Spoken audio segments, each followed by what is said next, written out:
Velkomin að Helga Pappa-leikana 2023. Já, hér fyrsta umferð, það Hrólfur Norðfjörð og Ingiríður Atladóttir. Hún notar laserbendil til þess að leikstýra honum. Virðist ekki ganga og það hlýtur að vera dreigja að þeim fyrir þetta. Já, klálega, þetta gengur mjög illa hjá honum. Hann virðist ekki vita hvernig kæra hann á að snúa. Nei, þó það sem hjálpatæki. Hann farin í hana. Þetta búið, því líkur ónýtungur eitthvað. Hún sýnir hversu öll þetta Það var að Guttormur Kormáksson og Helga Sigurlaug Kóper. Ég held þessi Kóper. Já, hverjum ekki sama. Já, það eitthvað stress í honum. Það svona virðist vera svolítið spennustig. Já, hann allavega ekki að fara að fá pústig fyrir þetta. Og hann kallar á vin.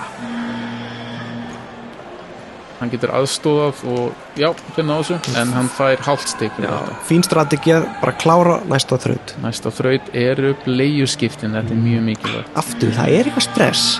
Hann kallar aftur á aðstoð. Meiri mínusar, þú vinnur ekki keppna á mínusum. Nákvæmlega, þetta sem þetta núverandi kærastan hann sem ólétt. Ok, hann greinlega duglegur að fjölga sér heldur en að borga meðlagið. Klálega. Heyrðu, það eitthvað drama komið á völlum, keppandi eittimættir á svæðið og vinuna sem einhverjum rifrildum og það gengur bara illa.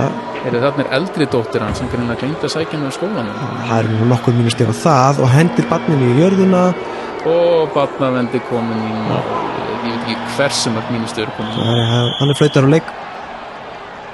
Heyrðu, þá eru það okkar björtustu vonir, Skafti Kaldalóns og umfylgdur Þórana Þórunadóttir. Þau unnu keppnin í fyrra og það sé, bóndabeyja.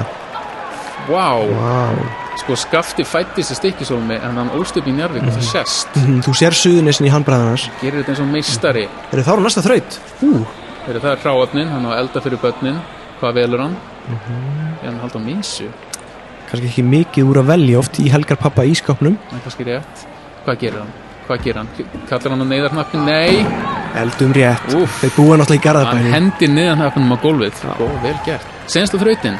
Leika við börnin. Mjög mikilvægt. Þetta erfiðar margir halda því að þú ert að halda athygli tveggja barna í einu. Hann leifir henn að flétta á sér hárið. Þetta meistaralega gert.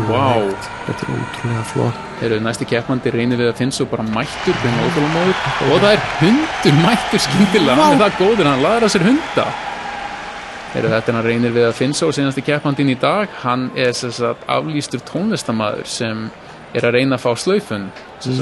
Batsmóður hann setta á nálgunarbánu, hann reyna að áfrýja dómnum með keppninni hér. Það má ekkert lengur. Nú á hann að velja góð hráefni, hvað velur hann?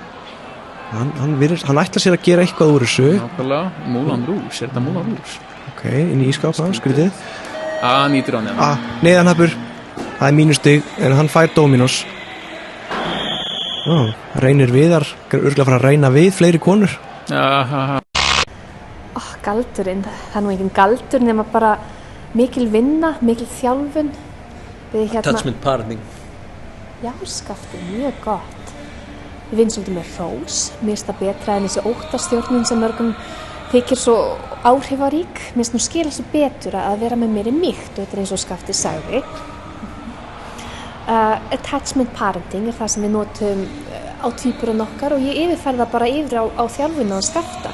Við nota attachment partnering. Attachment partnering. Já, Skafti. Þau sáu, þau sigruðu, því líkir keppnismenn. Fleiri spurningar. Þetta bera þið saman með Július Caesar.